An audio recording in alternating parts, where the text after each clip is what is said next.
Okay, so I wanted to talk about a belief or an idea that I think can stand in the way of realization of our true nature, or stand in the way of awakening. And that's the idea that awakening or realization or enlightenment, or whatever you want to call it, is this elusive event in the future or this kind of unreal prospect, or this kind of wonderful idea that's over there in the future. It's not real, it's not right here, it's not just always the way it is anyway. And I think this is one of the biggest, if not the biggest, limitation that I was putting on myself, this belief that there's this, and the whole mystery that surrounds it, the whole and all the kind of weird, wacky stuff that you see online. A lot of the image of it, the way it's presented, is in this kind of otherworldly spirit realm, not based in reality concept. Whereas it's the most real thing that I've ever experienced anyway. It's the only profound thing about awakening is that, or the only kind of divine thing about awakening is the inherent, profound divine nature, weird nature of reality as it is. And in a way, it's such a normal thing. It's so, pardon me, it's so normal. It's so natural. It's not this special,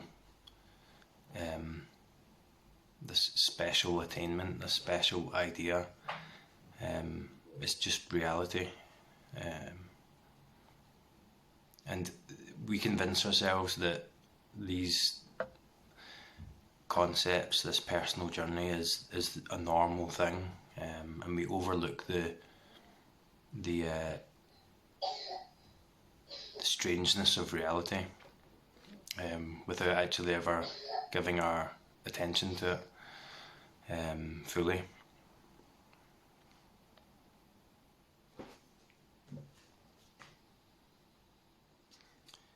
And that idea, we impose those limitations on ourselves, keep ourselves confined to this story. Whereas it's right here. If you look at what you think is real, so this table, this body, the things that we think are real, not some unreal concept, things that we think are real, and just really look into them. Just really look into your experience right here, and I say that all the time. It's all right here. So it's that, and the quest for knowledge, the trying to figure out the special knowledge that will give us the insight, is that same thing again. It's that assuming that this is to be attained, that is something in the future, that is something that's not inherently this, inherently what we're experiencing right now. And I think a good way to get around that is to just be as present as possible, and be aware of your assumptions and ideas as much as possible by watching the mind. And I think this is quite a tricky one. It's a subtle trap that the mind's very good at saying, we need to figure this out, or we need to do it this way, or don't look at this, don't pay attention to this. It will distract your attention away from awake nature, awake reality. It's not in the concepts, it's not separate from this. Our true nature, our awareness isn't separate from all this physical, seemingly physical reality that we interact with. It's not separate. This reality didn't come from it. It's the same thing. It's all the same. And the simplicity of it. I know sometimes people who talk about their awakening experiences, it sounds dramatically and intensely profound, and it is in a way, but only to the degree that this experience is profound. When we look away from our experience now to something that's more profound, that's another trap of the mind. It's right here. So everything that we experience is awareness. Anything that we can have as an object in our experience is alive, awake, conscious awareness. Absolutely everything. And also all the thought forms in our mind. I'm not saying the mind is bad, avoid the mind. Just look at it, just observe it, be aware of it.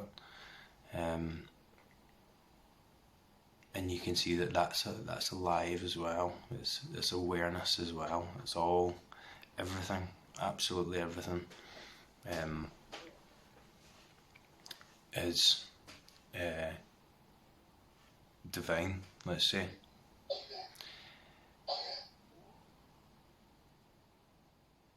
And the only thing that we can't observe,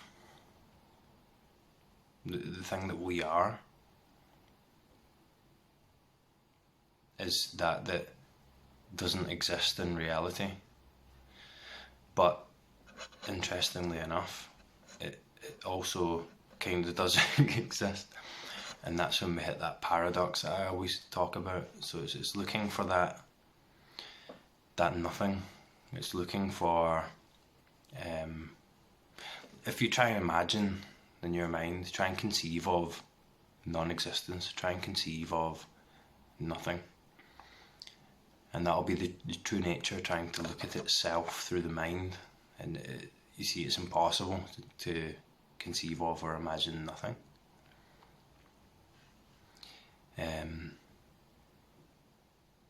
Because that's what we are. And if that's what we are, then all of this is also nothing. It doesn't exist, but it also does exist. And that, at least for me in this process, is the realization of that makes everything in life seem so profoundly beautiful, so incredibly magnificent, peaceful, divine. It's a divinity in everything. And I hear some spiritual teachers say awakening won't make you happy all the time. It won't, it's not a solution to all your problems, and that's true to an extent. But since this shift, and since the deepening insight into that and unfolding of that, I can see that every moment in my experience is, let's say, divinity, is incredible, is profound. The good and the bad, everything. There's a dimension of appreciation that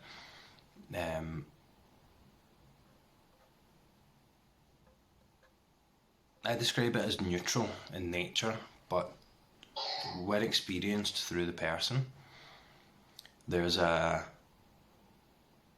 beautiful aliveness to it, and a deep peace, in knowing that we are infinite, that this is infinite. And the concerns about time and mortality and all that, I just go. They're not there anymore. The doubt isn't there anymore. It's just gone. That perspective, that deep understanding that, strangely enough, transcends the need to understand. It's just there. Wipes all of the apathy, all of the boredom, all of the background stress. So in a way, at least at this point in time, in my experience, the problems of the person are diminished to such an extent that they're like a grain of sand in the ocean, a teardrop in the ocean or something like that. The magnitude of them is diminished to such an extent that it's almost negligible. But I can't say it's not there, because the experience of the ups and downs of life still go on. But they're going on or my life is going on as the infinite of the universe, unfolding on its own. And it's always right here, it's always in the present, let's say, moment. It's nowhere else, it's always right here. It's not in the mind in the future, it's always right here.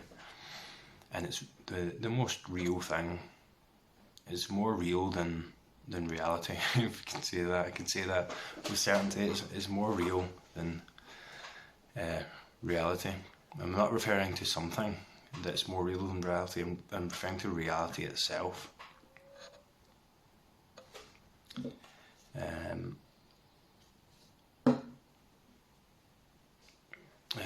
Yeah, the way around it is bring your attention back to here. Your motivation is to move your awareness into experiencing the nature of this moment, rather than trying to strive towards something that's going to fix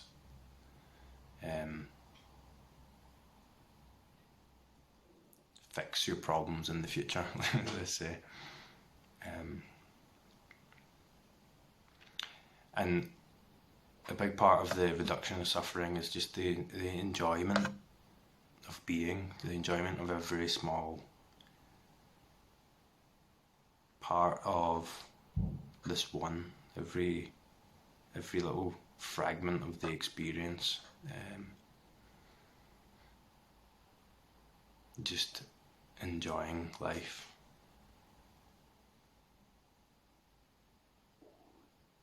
Just savouring it. As if there's no time.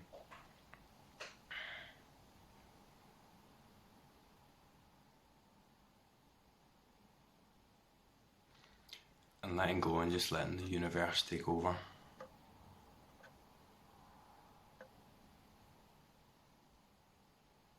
And not needing to control. Not needing to cling on to these stressful mechanisms that give us the illusion of control. Just completely letting go.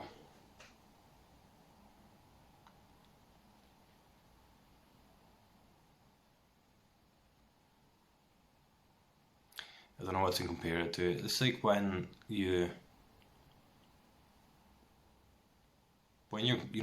drifting off to sleep, and you get that point between you're awake and you're asleep, and that drifting off point, you relax into it.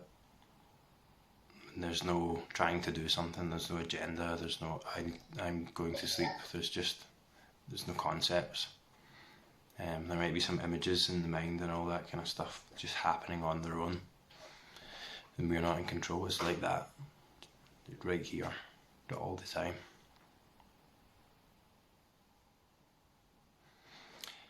Okay, that'll do for now. And I wanted to add, stick this on the end of the video, the unicorn analogy. So awakening's like searching for the magical unicorn, mythical creature, and you don't quite believe in it, but you've seen many horses in your time, but you've never seen a unicorn, and you think it's gonna have magical powers or grant you a wish or something like that. And then when you actually see it in real life, you realise it's just a normal horse with a horn on its head, just like all the other horses that you've seen in your lifetime, and you believe. But it's very normal. And then because you're paying attention to it, you actually realise what a beautiful animal this horse is, and how you've never appreciated how majestic it is. You've never appreciated the creature before, because you were too fixated on this unicorn. So just wanted to add that bit in.